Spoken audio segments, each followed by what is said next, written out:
Hi, നമസ്കാരം. എലിശുഭ വേർഡിലേക്ക് എല്ലാവർക്കും സ്വാഗതം. എന്റെ പേര് സൂര്യ എന്നാണ്. ഞാൻ നിങ്ങൾക്ക് എടുക്കാൻ പോകുന്നത് ലവ് ബോംബിംഗ് എന്താണെന്നാണ്. എന്താണ് ലവ് ബോംബിംഗ്? അമിതമായ സ്നേഹം ചൊരിയൽ. സൈക്കോളജി റിലേറ്റഡ് ലവ് ബോംബിംഗ് എന്ന് പറയുന്നത് എന്താന്ന് വെച്ച് കഴിഞ്ഞാൽ, നമ്മള് ഒരു വ്യക്തിയെ കുറഞ്ഞ സമയത്തിനുള്ളിൽ കൂടുതൽ സ്നേഹം കൊടുത്ത്, അറ്റൻഷൻ കൊടുത്ത്, ഫ്യൂച്ചർ പ്ലാൻ കൊടുത്ത്, കോംപ്ലിമെന്റ് കൊടുത്ത്, ഗിഫ്റ്റ് കൊടുത്ത്, ഇമോഷണലി ഓവർവീംഡ് അറ്റാച്ച്ഡ് ആക്കുന്ന ഒരു റിലേഷൻഷിപ്പ് പാറ്റേൺ ആണ് ലവ് ബോംബിംഗ് എന്ന് പറയുന്നത്. ഓക്കെ, ലവ് ബോംബിങ്ങിന്റെ ഫസ്റ്റ് പ്രത്യേകത എന്താന്ന് വെച്ച് കഴിഞ്ഞാൽ, വളരെ കുറഞ്ഞ സമയത്തിനുള്ളിലാണ്. അതായത് ഞാനൊരു ആളെ കണ്ടു, ഒരു 5 ദിവസത്തിനകം അയാളോട് പറയാണ്, ഞാൻ നിന്നെ വളരെയധികം സ്നേഹിക്കുന്നു, നീ ഇല്ലാണ്ട് എനിക്ക് പറ്റില്ല, നിന്നെ പോലെ ഒരു വ്യക്തിനെ ഞാൻ കണ്ടിട്ടില്ല, അങ്ങനെയൊക്കെ പറഞ്ഞിട്ട് നമ്മൾ ആളെ ഇമോഷണലി അറ്റാച്ച്മെന്റ് ആക്കാണ്, നമ്മളിലേക്ക് അറ്റാച്ച്മെന്റ് ആക്കണം. അത് മുഖേന നമ്മൾ റിവാർഡ് ചെയ്യാണ്. എന്ന് വെച്ച് കഴിഞ്ഞാൽ അദ്ദേഹത്തിന്റെ ബ്രെയിനിൽ നമ്മൾ കൊടുക്കാണ്, നിങ്ങളെ മനസ്സിലാക്കുന്ന വേറൊരു വ്യക്തി ഈ ലോകത്തില്ല, ഇയാൾ മാത്രമുള്ള. അപ്പൊ ഇമോഷണലി ഡിപ്പെൻഡൻസ് ആവാണ്. അദ്ദേഹമില്ലാത്ത ജീവിതം ഇനി പറ്റില്ല, അല്ലെങ്കിൽ അദ്ദേഹത്തെ പോലെ ഒരാളെ ഇന്നേ വരെ കണ്ടിട്ടില്ല എന്നുള്ള ഇമോഷണൽ അറ്റാച്ച്മെന്റ്, ഡിപ്പെൻഡൻസി വന്നിട്ടുണ്ട്.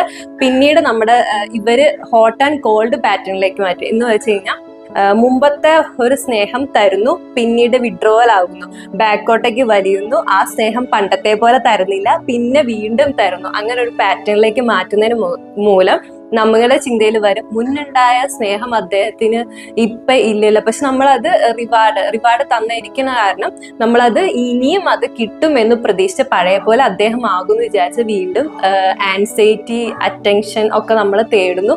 വീണ്ടും അയാൾ ഹോട്ട് പാറ്റേണിലേക്ക് വരും. അതായത് നമ്മൾ കൂടുതൽ വീണ്ടും സ്നേഹിക്കുന്നു, വീണ്ടും കോൾഡിലേക്ക് മാറുന്നു. അതായത് നമ്മളെ സ്നേഹം കുറച്ച് ഇങ്ങനെ തരുന്നു. ഇതാണ് ഇതിന്റെ പാറ്റേൺ എന്ന് പറയുന്നത്. ഇത് മുഖേന നമുക്ക് ആൻസൈറ്റി ആവും, പിന്നെ പണ്ടത്തെ പോലെ സ്നേഹം ഇല്ലാലോ എന്നൊക്കെ ചിന്തിക്കും. ലവ് ബോംബിൽ ബൗണ്ടറീസ് അക്സെപ്റ്റ് ചെയ്യില്ല. അതായത് നമുക്കൊരു പേഴ്സണൽ സ്പേസ്, വിളിക്കുന്ന സമയത്ത് നമുക്കൊരു പേഴ്സണൽ സ്പേസ് ആവശ്യമാണ് എന്ന്, കുറച്ച് നേരത്തേക്ക് ആവശ്യമാണ് എന്ന് പറഞ്ഞു കഴിഞ്ഞാൽ അവർ പറയും, നിനക്ക് പഴയ പോലെ എന്നോട് സ്നേഹമില്ല, നീ ഭയങ്കര ആരൊക്കെയോ നിനക്ക് റിലേഷൻ ഉണ്ട്, അങ്ങനെയൊക്കെ പറഞ്ഞിട്ട് നമ്മുടെ ബൗണ്ടറീസ് അംഗീകരിക്കില്ല അവര്.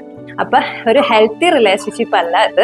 ഹെൽത്തി റിലേഷൻഷിപ്പിൽ നമ്മുടെ ബൗണ്ടറീസ് അംഗീകരിക്കുക, അതുപോലെ നമുക്ക് നമ്മുടെ സ്വാതന്ത്ര്യം, നമ്മൾ ഒപ്പം വളരാണ് ചെയ്യുക. പക്ഷെ ലവ് ബോംബിങ്ങിൽ എന്താന്ന് വെച്ച് കഴിഞ്ഞാൽ, ഒരാൾ ഇമോഷണലി മൊത്തം ഡിപ്പെൻഡൻസ് ആക്കിയിട്ട് ഹോട്ട് ആൻഡ് കോൾഡ് പാറ്റേൺ ചെയ്യുന്നതിനാണ് ലവ് ബോംബിങ് എന്ന് പറയുന്നത്.